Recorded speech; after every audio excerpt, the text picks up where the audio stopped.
Welcome to another episode of the Between Podcast. Hey, everybody. It's me, Matt Mattson, and I am joined in this episode by our new occasional co-host, Reverend Dani Hillyer. Dani. Hi. So good to see you. Cheers. Cheers to you. Oh, a little coffee cheers, whatever you're drinking there. So we're trying this new format. Listener, you know this already because you probably listened to a recent episode where Dani introduced herself and we had a really cool conversation.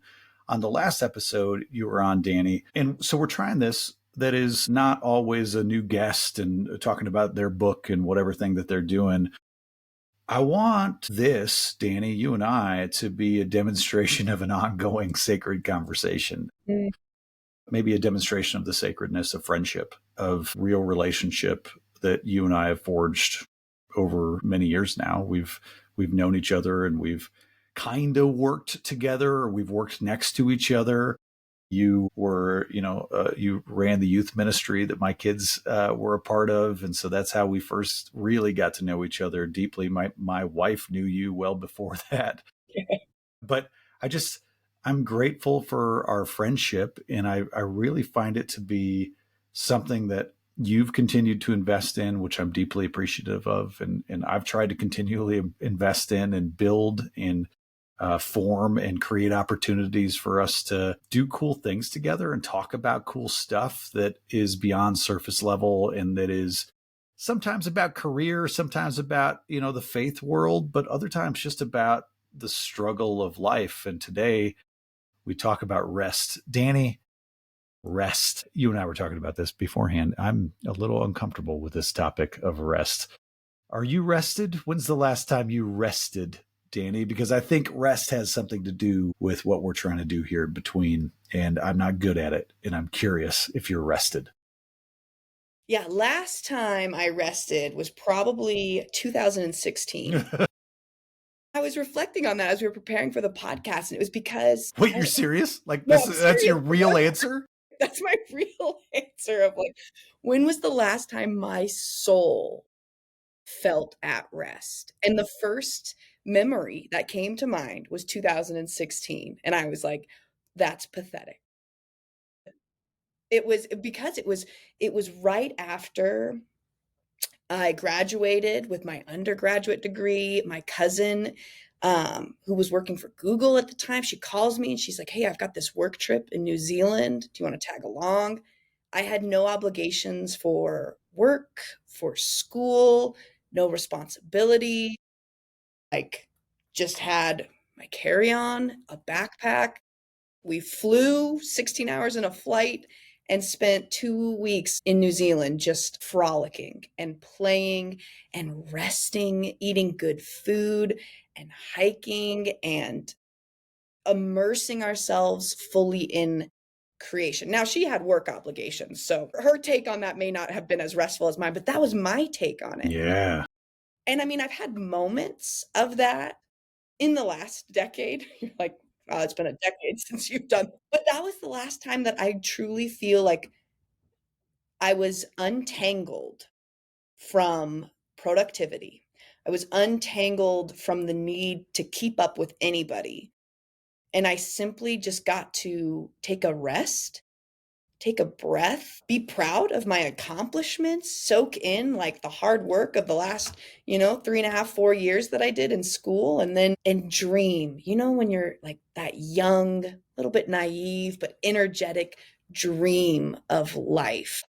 So in all honesty, the last time that I felt fully rested was 2016. So I'm gonna add a couple layers that are maybe inappropriate to add, particularly this early in this conversation. But I think about you, Dani, as a relatively young professional, somebody who made the choice to dive deeply into seminary and then an ordination process, a woman in ministry, a young professional woman in mainline Christian ministry. There is not a lot of space provided to you to rest in the culture of that ocean you dove into and are swimming in. And I say that with all sorts of privilege, sitting here as a white cis male who didn't go to seminary and didn't go through an ordination process and is probably hijacking his way into the faith world. I don't care. But I think I want to acknowledge that as I've watched you, especially over the last maybe 5 years, like you and a young mother of two kids, two beautiful kids, and in a thriving marriage, and trying to have other life things outside of those aspects of your, like, there's a lot that you're running toward. Mm-hmm. And so maybe it's not, there's a lot that you're running toward, and there's a lot of obstacles put in your way. And so maybe it shouldn't be a surprise that it's been a decade since you felt rested. And I wonder if you resonate with any of that. Is that right? And I'm sure other people do. I'm sure other listeners resonate with that. Yes, absolutely. So I got to start too by just saying, like, a lot of the past decade sprint marathon pace is of my own doing, I'm an Enneagram 3. I'm the achiever. Like, I'm always looking for the next thing to do, to accomplish, to be successful at. And then there's this great undoing that I've been experiencing in the doing of it all, to allow myself to not have to race, giving myself permission to breathe, giving myself permission to not live up to the expectations of other people, giving myself permission to, be the idea of Reverend Dani Hillyer that everyone has of me. But there's a great wrestling. And yeah, being in this industry, ministers and people in ministry in general are some of the most burnt out human beings that I know.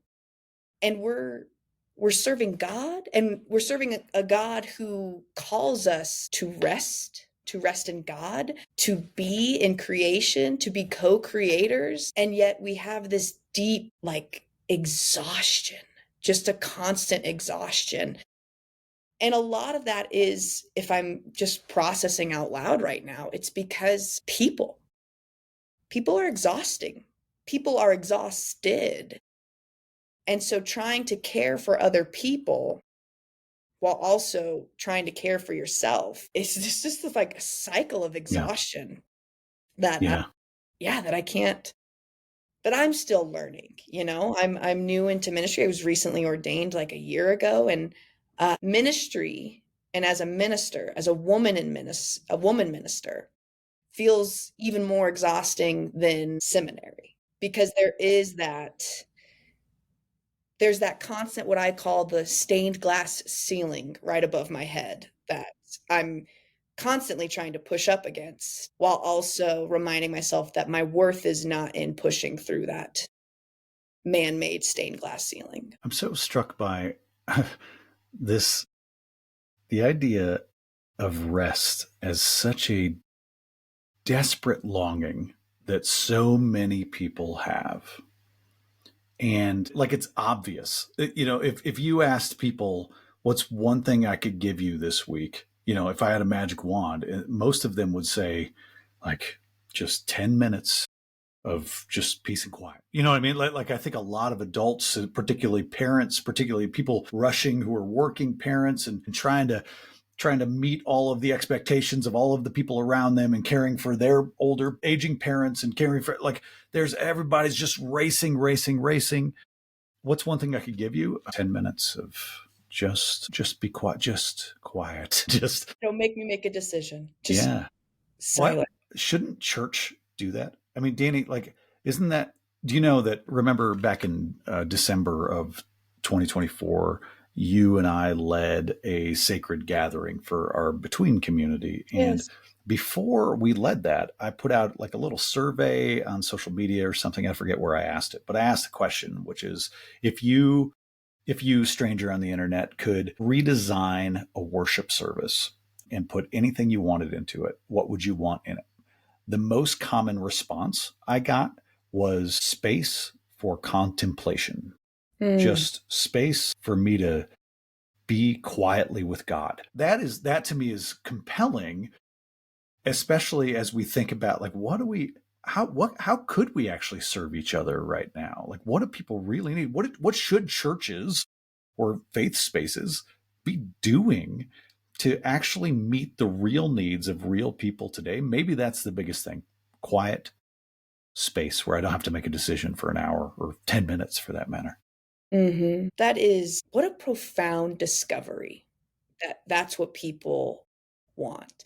It immediately makes me think of our most successful here. I'm currently at Covenant DTC right now, one of the churches I serve. And one of the most successful services that we see at this church annually is the Christmas cantata, which is literally just an hour of worship music with a few prayers and some liturgies, but it's just music performed by the choir, by outreach musicians. And now that you're saying even that people just want space, I think that's the most successful space, because you're immersed in the music, you're immersed in the ancient old hymns and the contemporary music, you're immersed in these truths that are being sung over, Yeah. while also giving you enough space to close your eyes and to be transported into a spiritual experience, rather than, especially in the Presbyterian world, we're so heady, especially as preachers.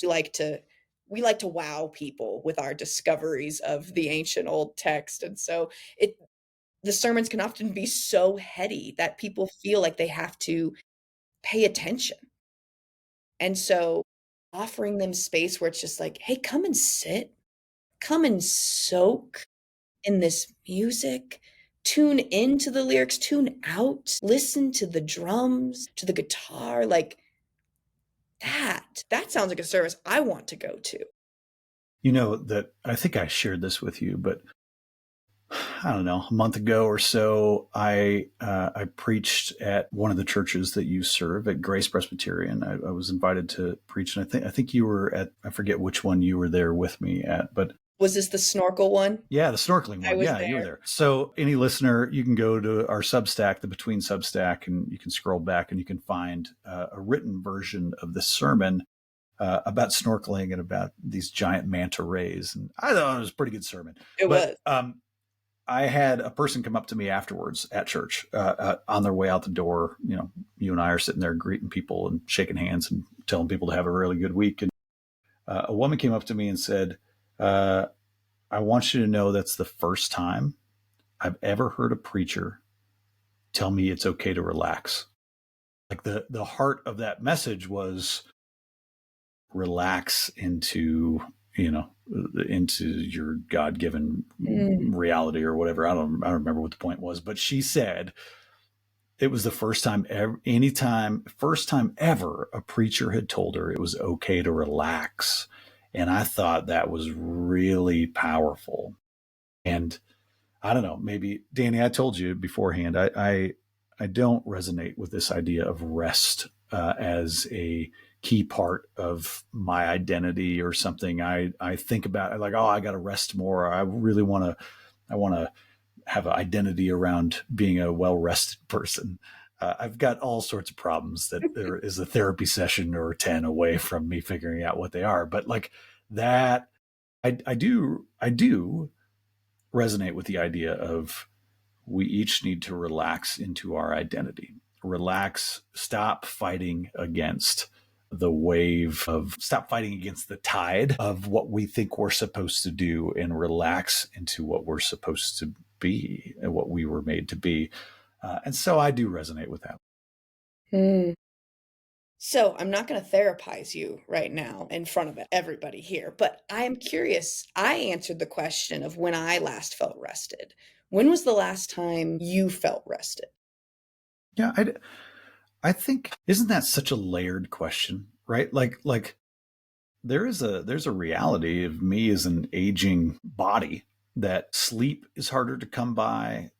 Healthy choices in what I eat and especially drink is hard to come by sometimes. I'm racing around trying to be a good dad and trying to be a good entrepreneur and trying to be a good innovator in a faith space and trying to be an author. And I'm trying to be, I'm trying to be things. I'm trying to be all these things and write a good story of my life.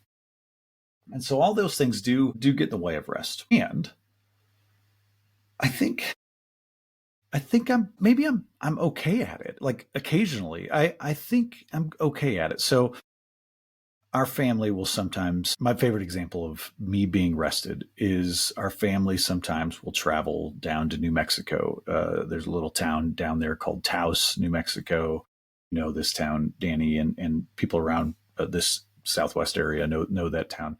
I'd never heard of it certainly when I was younger. And the first time I went there, I was like, this is the weirdest place I've ever been. This is just strange. It's just a bunch of artists and a bunch of spiritual folks and a bunch of native folks. Like there's still a big pueblo down there. It's like one of the oldest inhabited buildings in North America. Is that like it's a really neat place, but it's a weird place, man. It's the desert. It's weird. But when we go down there as a family, we travel a lot. Danny, you know this, and listeners who've listened or read anything, I travel a ton. I've been to lots of places around the world. But most of the time when we travel, it's about doing things and seeing things and having experiences and eating amazing food and doing crazy stuff and like making these memories that are wild. But when we go to Taos, and we do regularly, it is about something else. Like we'll sometimes just sit at the house that we're at down there and maybe make art in the morning, which is not a thing our family ever does. We got teenage kids and we're busy, and I'm not an artist. I hate crafts. Anytime you pull out crafts, I hate it until I start doing it. And then I am entranced. I am just ensorcelled by, whatever painting I'm trying to do. I started whittling. Where? In Taos, New Mexico. I whittle. I will sit outside in the sun and whittle. And that's it. Just whittle little pieces of wood. My wife actually got me a whittling kit for Christmas, and it was my favorite gift, a whittling kit. So when I go down there, Danny, my brain is on a different wavelength. And I know that wavelength. It's not about unplugging and getting facials and self-care and treat yourself. Those things are fine. I like those things. It is about tuning into a different frequency. And so for me, that's a really spiritual experience. It's a really soulful experience. It's not about sleeping more or doing less. It's actually about like just tuning into this other thing, like changing the station in my head to kind of background static for a while. It's not like I'm not doing anything. I actually often read and write down there. I'll create things. I'll have my best ideas often in those spaces or when my brain's tuned into that wavelength. And so for me, that's rest. Rest isn't tuning out. It's tuning into a different channel. Or at least that's my best understanding as rest. And I think I want to ask you, when you did feel rested in 2016 or any little moments since then, I wonder about how it impacts your ability to connect with the people in your life that are important to you or to do your job well, which I believe the biggest part of your job is human connection, is caring for people or sitting with people or really connecting with people, listening to people, pastoring people. Because I do think that after I've tuned into that wavelength, I've got a whole different superpower in my ability to connect with people. And I'm curious if that's something that resonates with you. Yes, 100%. Because everything you just explained is about the tuning in. It's moving out of, these man-made agendas of our minds, our productivity the rat race that we feel like we constantly have to be a part of. And it's tuning into the rhythm of our soul, the rhythm in which I believe God created us to be a part of. That whittling is who you are, Matt, that is a part of you, even though you have all these other aspirations and all these other achievements, that is still very much a part of your identity. And before I answer that question, I do want to say you said something that I want to make sure every listener pays attention to as well. As you said, I'm striving to be an author. I'm striving to, lead this virtual spiritual gathering space to connect human beings. I'm striving to be all these things. I'm striving to be a good dad and a good husband. And Matt, you are. Like, don't miss the reality that in our striving, we forget that you are already an incredible husband, father, an incredible writer and author. You are already these things. And when we spend too much of our lives striving, we don't always get to enjoy and soak in and tune into the rhythm of our soul that, I already am. And I also am this person who likes to whittle and puzzle and create and all of these. That is all a part of our identities. But because we live in such a fast paced culture, we are constantly trying to keep up with the next thing rather than living into it already is. I had a mentor of mine tell me about parenting. Don't spend too much time trying to raise a good kid that you forget you already have a good kid. Mm, And that wow. for me was like, thank you for saying that, because it's true with, little toddlers. You're like, how do I teach them not to be rude, not to do this, not to, and it's like, actually, you teach them by just being. If I just allow myself to be patient, to be calm, to be kind, to be slow paced, my kid will learn by observing what I do. Can I say, okay, I think I just had a realization that feels important. I want to claim that my parents, I'm really deeply grateful for my upbringing because it did one thing really well. It made my default setting to believe that I'm already a good person. I don't carry Mhm. around a lot of, I've got stuff, I've got my own issues, but one thing I don't carry around is a default setting that I'm broken, that I'm not good enough, that I'm less than. And I say that because I know a lot of people, including a lot of kids in my life that I get to be around as a coach or as friends of my kids. Like there are people all around me who their default setting is I'm not good enough, I'm Mhm. broken, I'm I'm less than, and we can get into theological issues around this and maybe some of the roots of this. We can.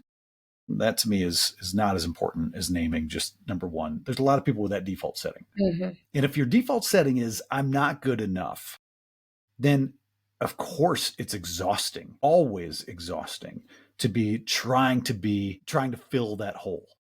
I Mhm. mean, if all you're doing is shoveling dirt into an unfillable hole that you've had since you were a tiny child because it's been spoken into you or spoken over you or flooded into your veins somehow, how exhausting is it to constantly shovel? And I want to say out loud, I'm deeply grateful that I don't feel like I've got that big hole to fill because I think my default setting is I believe in myself. My parents did a really good job of making me feel like I'm a good whole person. And so I love you affirming that like as we're all striving, it's important to sometimes just pause and acknowledge you already are. Mhm. You already are. And maybe the best rest, Dani, we could give a listener is to say exactly what you just said. You already are. You are already whole. You are already the thing you're supposed to be. You're already the person you were made to be. You already are. And if that gives you a little moment of rest and maybe allows you to put down the shovel for a second and recognize that that hole was make believe all along, man, maybe that's at the heart, the root of the exhaustion that so many people feel, the utter painful exhaustion that so many people feel. That is so. I hope whoever is listening has a moment right now in the middle of this podcast episode where they can imagine placing their shovel down.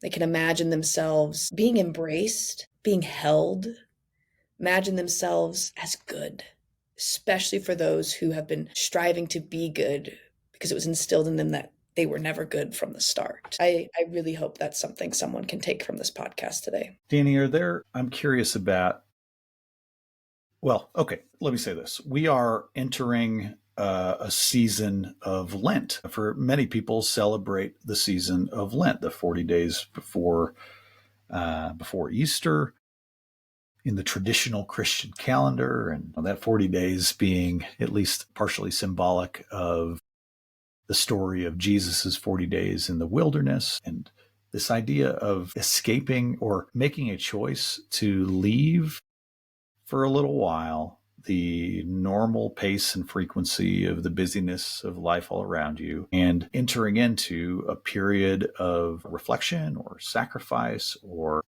just a different frequency that maybe reconnects us to the root, reconnects us to the vine, reconnects us to the idea of God. And I've been thinking a lot about Lent as rest, and even trying to think about Sabbath as rest, or the larger idea of Sabbath or regular Sabbath, and asking myself, like, what do I need to tune into the frequency that I want to tune into more often? And how is that my Sabbath? Or how is there a period of my year where I make a choice, a conscious choice, to tune into that frequency that feels more like rest to me, or the way I understand rest, so that I might come out of it ready to care for people differently, or ready to tackle the big issues of the world differently, or ready to connect with people in more sacred ways. I'm curious about your understanding, or your maybe the way that you grapple with those ideas of Sabbath, of Lent, of the season of Lent, of the spiritual stories that look like rest to you, and maybe how you make meaning of some of that stuff. Yeah. I think to that first book in the Bible that just talks about it's like this creation story and this narrative that is written, and you read it, if you know, put off all your judgments and put off everything and just read the text. It's really a profound way of understanding creation, of understanding the rhythm of life. And there's something so profound that, this was written thousands of years ago. And it says, and on the seventh day, God rests. What does that mean? That if there's a God, creator of the universe, that is constantly at work, yet because God puts co-creation into movement, that even God's self gets permission to rest, that God gets to breathe, take a moment, let the goodness of creation unfold and unravel, so that then you can be ready and equipped to connect and create again. And I find in my life, I know I'm not rested. I joke that I haven't rested since 2016. I need to rest. So the weekly rest, I know when I'm not in a rhythm of good Sabbath practices for myself, of good boundary setting and good rest, when I fail to connect. And what I mean by that is, I'll give a real life example. This past week, we've had a lot of people die between the two churches that I've been serving, to the point that a recent death of a friend of mine happened, and I stopped, and I was not emotional. And that's when I knew. I said, I have to stop. I took the next day off. I didn't feel rested, but I took the next day off to acknowledge the fact that I am out of alignment, that I am out of sync with the rhythm of my soul, because this death should affect me. This death should knock me to my knees, have me weeping and desperate for God's presence. And instead, I remember standing in the kitchen and just going, huh. And that's when I knew. And those are the moments too that I go, if I'm not connecting to my own heart right now, then I'm not connecting to the people I need to be serving and shepherding well enough. I watched you over the course of a couple Sundays in the churches that you serve. As I sat in those pews a couple times recently, there were 2 times that I saw you talk to the congregation about a memorial service coming up in the upcoming weekend or the upcoming days. And I really admired you, Dani, because one of the things I actually love about church is about the only place in the world, in our normal world, where we talk about death and the high likelihood of death for all of us. And I kind of really admired you, Dani, because you weren't nonchalant. That's not the right word to use, but I want to paint a picture for people about how calm and confident and almost every day about the way that you spoke about the upcoming memorial services. You weren't overly emotional. And this is me saying, like, out loud, I love the way that you do that, Dani, because it's not emotionless. Please don't take that, listener, but it was a straightforward. And I love that church is a place that says we all die, somebody died, we're having a memorial service, and that there are facts that are so that we just don't confront or even discuss anywhere else. And we don't discuss it nearly enough at church, even, I don't think. But it's the one place where somebody can just say out loud, somebody we love died, everybody. And we're going to get together and celebrate their life. And it's a line in the weekly bulletin. And now, boy, it has me reflecting on my admiration for that part of your job that is a part of your job. I mean, it's a part of your every week job. Mm-hmm. And at some point that becomes so challenging. It takes little chips at your own soul or your own connection to the gravity of those moments. I'm sure. I hope I reflected that appropriately, because I love churches that just say, that are clear about the reality and truth of death. And I don't stop to consider the impact that has on the people who are leading a memorial service every single week, and who are writing that line in the church bulletin every week, and who are, boy, that is, Dani, I hope it's okay, I'm reflecting on that more. That's heavy stuff. It is. And it is truly a gift. Every time I finish a memorial service, I tell myself everyone should have to attend a weekly memorial service, because it changes the way I view life. It changes the way I interact with the people I love. It changes the way that I understand my purpose of being here. You talk about Lent, ashes to ashes. We begin on Ash Wednesday. We're reminded, ashes to ashes, dust to dust. From dust you came, and to dust you shall return. And prior to the booming of suburban areas, churches actually used to be specifically placed with cemeteries. And you would walk in usually through the cemetery to get to the sanctuary to worship. And then you would walk back out through the cemetery. So talk about an image of ashes to ashes. We have a columbarium here at Covenant as well. So you walk by where all these ashes are, into a place to worship God, into a place to let your soul express praise. And then you walk back out acknowledging those same ashes. How would that make us rest differently? How would that make us live differently? Yes. What if, okay, this is not the direction I thought this conversation would go, Dani, but let's go there. That's where we are. I mean, is rest either a conscious or almost always more likely a subconscious acknowledgement of the limited time we have here? Let's pause for a moment to take in what this week was and what next week might be. Like, is the idea of Sabbath maybe this moment where we stop the going to notice where we've gone, because we don't have that many days to go, and it's worth it.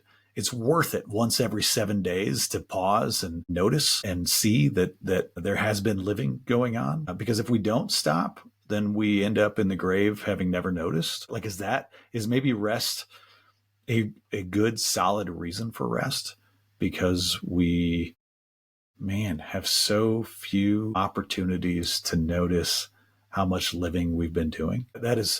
That's really profound. The cemetery, the walking in through the cemetery and then walking back out through the cemetery, the idea of ashes being placed on your forehead as a reminder of your mortality, and as a reminder that rest is required to notice the living, to notice the living that we've done, to notice the living that we're doing, and to be intentional about the living that we want to do. Mm-hmm. If we don't stop and rest, we are almost certainly unintentionally living the next days of our lives and not connecting with people.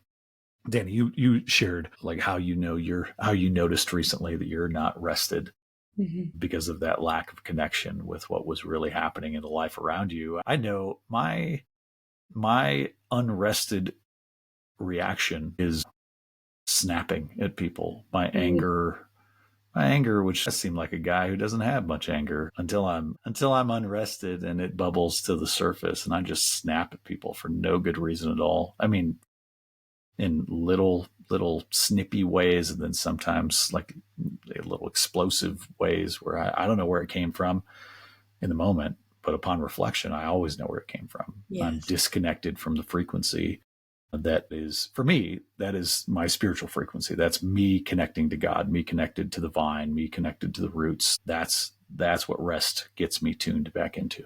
Mm-hmm. The fact that you're able to acknowledge, and I hope listeners can also acknowledge what are your signs, just like your check engine light, right? When you're driving down the road, how can we tune into those signals that our body, our brain is trying to communicate to us of, hey, take a pause. Hey, we need to slow down, pump the brakes, put it in park for a couple days. I hope more people can learn to tune into those signs because we see it. And we're all human beings and have these moments of snapping at someone at the grocery store or lifting the finger in the interstate line. Like we all have those moments and they're just a mirror for us to say, take some rest. That phrase, I spent some time in India, and the way they talk about rest is they say, take rest. So it's not this, passive, inactive completely, but they want you to actively embody rest. So go take rest rather than rest, park, done. But taking rest involves whittling, involves walking, involves sitting, involves enjoying a meal with no distractions, paying attention to every spice and flavor and everything that explodes within your taste buds. Taking rest is different than rest. Yeah. Okay. So can I offer something I think to be true? I don't know if everybody else agrees with this, but if you don't think it to be true on first blush, I think there's a reason for it, and I want to explain it. Okay. So I believe that conversation, like a connection with somebody, going to coffee with somebody, going having a meal with somebody, I think that can be profound rest, maybe extreme rest. I really believe that. And I acknowledge how there are a lot of people who might push back on that, who might react to it in a way that they don't immediately believe it. And I'll offer that I think that a lot of people find themselves, anytime they find themselves in a conversation with someone, maybe a conversation that they hope might provide rest, that they are playing a role in that conversation. They are doing a job or trying to accomplish something in that conversation, or playing the provider or the receiver, or that like they're in that conversation not as a conversation, not as a sacred moment of connection that is two people on the same plane, tuning into the same frequency, experiencing some deep holy vibe of connection. But instead, there is a power dynamic. And the power dynamic I want to offer does not allow for rest, no matter which side of the power dynamic you're on. But when I've had moments where I've felt like I'm with people or a person on the same plane, tuned into the same frequency, without a power dynamic, I've found that to be one of the most profoundly restful experiences I have in my days. And I'm lucky enough, I get to have a lot of those conversations. This is part of why I believe human connection is sacred. Not always, but it can be sacred. And part of what is required for it to be sacred is the lack of power dynamic. And so I wonder, you as a pastor, Dani, in particular, a pastor who's often in pastoral conversations with, I'm going to go ahead and assume, sometimes a subtle, if not blatant, power dynamic involved. I'm curious if you're able to find rest in those moments, or if you see moments of conversation as potentially restful. My response is sometimes. I think that holding this role as pastor, there are those people that have you hoisted way up on a pedestal.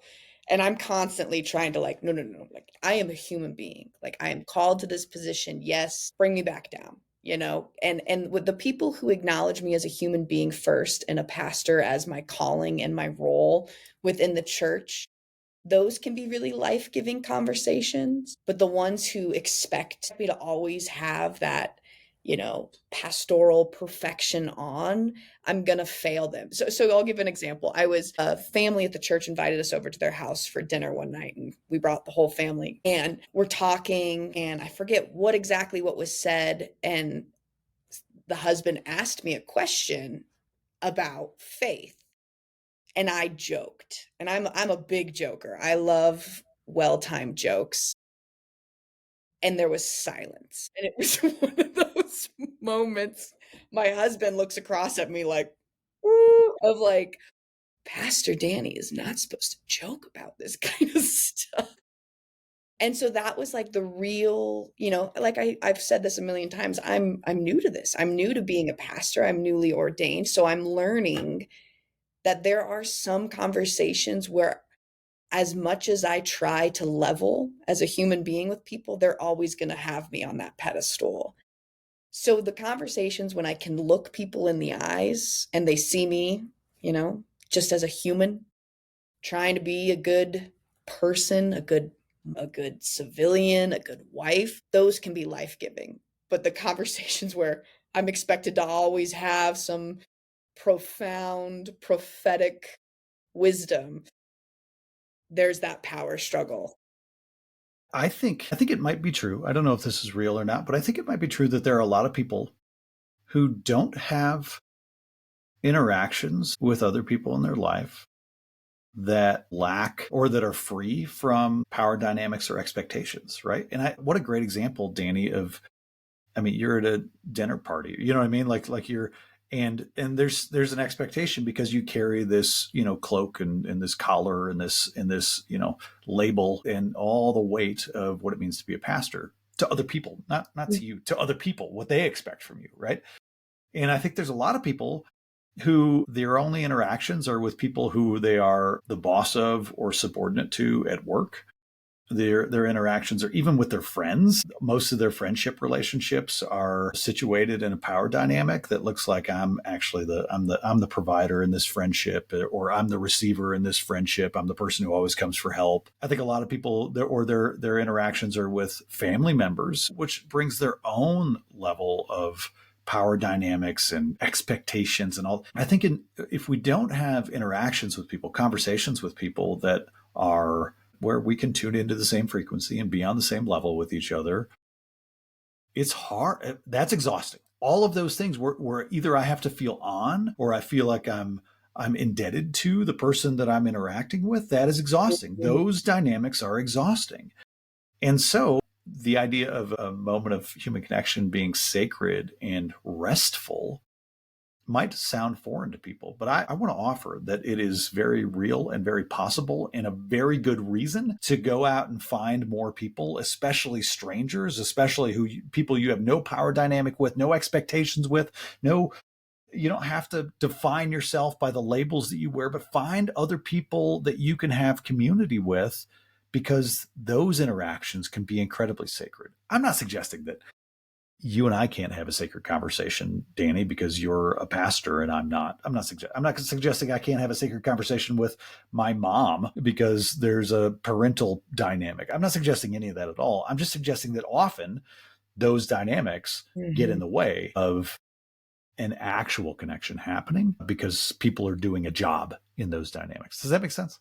Yes, that makes complete sense. And earlier, when we were just talking about rest in general, the idea of rest to me is like this image of walking into a house, a space, and removing all of the hats, removing all the positions of power, removing all the identities of the outside world, kicking your shoes off. And so maybe that's going into a conversation of like, you know what? No, I don't want to be a pastor right now. I don't even want to be wife. I don't want to be mom. I don't even want to be, I just want to be myself. And I think resting is tuning into that reality that we put these identities on and write our bios and present ourselves to the world in a way that never truly aligns with who we are created to be. And when we remove them all and rest in the idea of just being a precious, beloved, divine being, that's where we'll find rest. And when we provide that to other people, when we engage with other people and say, you have permission. I mean, literally, you can say, you have permission to not be my boss right now, to not be a pastor right now, to not be the whatever roles you think. You can erase your bio from the website for a moment and we can just be together. And if you give people either literally or you create that space figuratively for people to not have to play a role, to give them rest in your conversation, in your interaction. Man, that is a profound gift. That's the gift that everybody's asking for, I think, in a really, really big way. And powerful things come from those moments of rest. People can see again clearly. They can, their shoulders go down. They can hear things differently. They can listen to people better. They can be better at the roles that they do try to play after those moments of rest that you provide them. I think that is such a profound thing that people can do. Have you ever noticed too? I've been catching a lot of this in conversations lately of when people say, well, if I'm being honest, or Mm-hmm. can I be honest for a minute? No, I do that all And the time. Yeah. Yeah. me too, guilty. But then I stop myself and I go, why am I not always being honest? Mm-hmm. You know, usually it's like, hey, how are you? And I'm like, well, if I'm being honest, I'm exhausted. Mm-hmm. Like, but why do we feel like we have to first preface it with that phrase? Why can't we just enter into the space honest? Why can't we just enter in human? We were, I've been talking about death a lot in this episode and talking about memorial services. And we were just recently at a church care meeting, and one of our church members lost her adult daughter, like suddenly. And somebody asked, and it was well intentioned, but they go, well, how is she? And I was so proud. It was, Justin leading the meeting. And I was so proud of Justin because Pastor Justin goes, she's not okay. And it was that moment of interrupting the typical, they're getting through it. Like she's getting over it. She's okay. And just being like, naive, well-intentioned question, but don't even ask that. Like she's not okay.